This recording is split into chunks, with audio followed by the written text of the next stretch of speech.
Hi everyone, Helen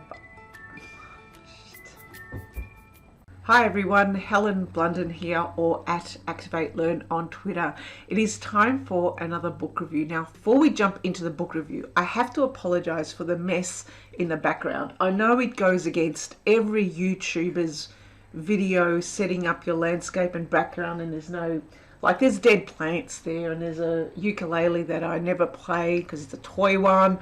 And I'm getting ready for a work trip next week where I go up to sunny Brisbane up north of Australia. And I've got everything ready. I kind of dump it there, ready to pack it when I need to pack it. So I've got all the important things that you would need on a work trip, like a tripod. Always need a tripod. I've got some pencils. I've got some playing cards and some chocolate gold coins, as you do. So as you can see, critical items, all work trip, done. Let's look at the book. After all, that's what you're here for. The book is The Art of the Wasted Day by Patricia Hampl, and the byline is A Spirited Inquiry into the Lost Value of Leisure and Daydream. And boy, what a book. I loved it. And I know as a review you shouldn't say whether you love or hate it or whatever. Just go out and buy it. I saw the book at a bookstore here in Melbourne called The Heel of Discontent. It's a great bookstore. So as I looked at the book on the shelf, I thought to myself, should I buy this or not? And in the end I decided against it for some reason, but lo and behold, I had a few people contact me and say, well, look, Helen, have you read Patricia Hampl's book? Have you read this book, The Art of the Wasted Day?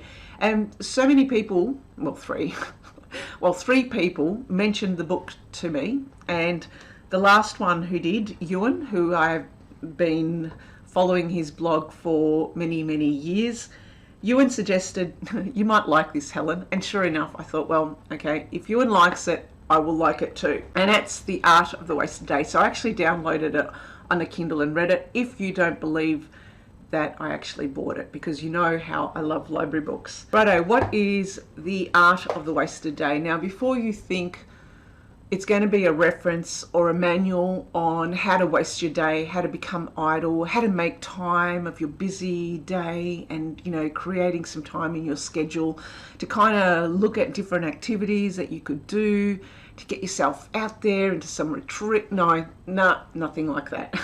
Absolutely nothing like that. It is a beautifully written lyrical book that is, in some way it's hard to define because it's not exactly one particular genre. It's a blend of genres. Genre. I like that word, genre. Okay. It's a travelogue. It's a memoir. I guess some people said it's a love letter to her husband, which I guess you could describe it as such.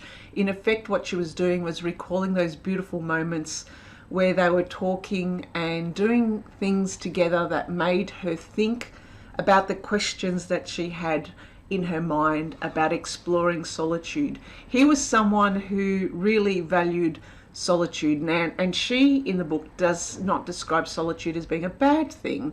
Solitude, she mentioned, is different to, say, loneliness. Solitude is the time that you allow yourself to give you the space that you need in a very busy workday. Get to be yourself, not be lonely, but to just have that space where you can just be present. And she says that we don't do that a lot in our lives because we value productivity, we value being productive, we value being busy. And in actual fact, when we aren't, we kind of see it as a bad thing if we're idle or lazy, or if we just hang around doing nothing, if we're in our pajamas all day. Frankly, I'm someone who spends time in her pajamas on most days, especially during lockdowns 3.0 to lockdown 6.0 in Melbourne. Those lockdowns were pretty much wasted for me. And as someone who loves to write, just like Patricia Hampl does, to me, reading this book really struck a chord with me, because she identified the need that we really need now to have a bit of more solitude in our life, to be able to get inside ourselves, to think and to just be. And writing allows her to do that, just like it does me. Now, in the book, she talks about all the different, I guess, the pilgrimages she had, the different trips she had to a monastery and also a river cruise.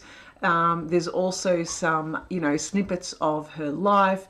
And during these times, what she was doing was she was recalling the different writers and the poets and the philosophers that she was reading, who all kind of were inspired by a writer's life of trying to find that solitude and that space in their crazy world to reflect on and to try and understand the questions and to just be themselves. And I loved it. She introduced me to Montaigne. Now I have to read more about his stuff. Everything that she mentioned about the fact that, sometimes we're rushing around. We think, and this was the lesson that she learned, and also I have learned in the last few years, especially being in lockdowns and during the pandemic where we couldn't go anywhere. And I thought to myself, damn, I should be traveling, I should be doing this, I should be doing that. And in actual fact, we were locked in home in our houses. We had our whole world in our houses.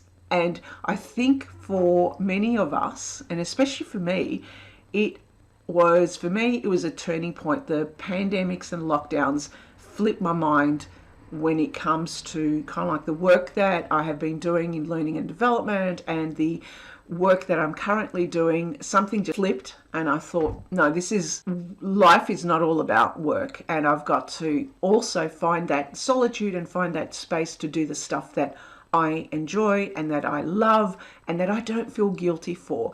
And reading this book, these are the lessons and that what I reflected about my own experience. So I really would recommend this book if you're thinking about, if this is a book that, you could highlight and actually create notes from and take little dot points and bullet points from it. Forget it. This is not a book where you're going to get the hack's guide to kind of designing your wasted day. I mean, that really just goes against it. It is a book to sit down and enjoy and to savor. It is a book to think about the quotes and the poetry that she puts in there, and to think about what a wasted day means for you. How often do you do it? Why do you do it? When you do it, how do you think that you're using your time? Is it effective? Is it not effective? For me, I really resonated with her writing simply because it is beautiful writing, and it is a topic that is nearest and dearest to my heart. It is a topic that I saw firsthand what I was going through during the pandemics here in Melbourne. If you weren't aware, Melbourne was kind of like the most locked down city in the world. 263 days being inside, it's enough to drive you mad. It certainly did me. But if I look back and I think it was kind of like one of the times now where I did my best thinking and my writing. So I'll have to show you this too. These are my journals over 263 days of being in lockdown, okay? Oh, sorry, there's even one more here, which is fairly recent. So all this, just all my writings every single day of what I'm going through, the thinking, the ups, the downs, the stresses, the non-stresses, the boredom, it's all in here. And what these books allowed me to do every day was to bring out a little bit of my own solitude, a little bit of my own space in my head to actually get down my thoughts. And I didn't see it as wasting my day. If it meant me being in my pajamas all day writing in these journals, then so be it. That was it. I didn't see it as a wasted day. Anyway, I think this is less of a review, more about a rant about what I got out of it. But look, Patricia Hampl, The Art of a Wasted Day, such a beautiful book. If you're looking to be inspired, and if you want a little bit of poetry and some exposure to some great writing, and also exposure to some philosophers and writers of the past who explored their own idleness, then this is the book for you. Okay, let me know what you think if you have read it. Thanks for listening and thanks for watching. Bye for now.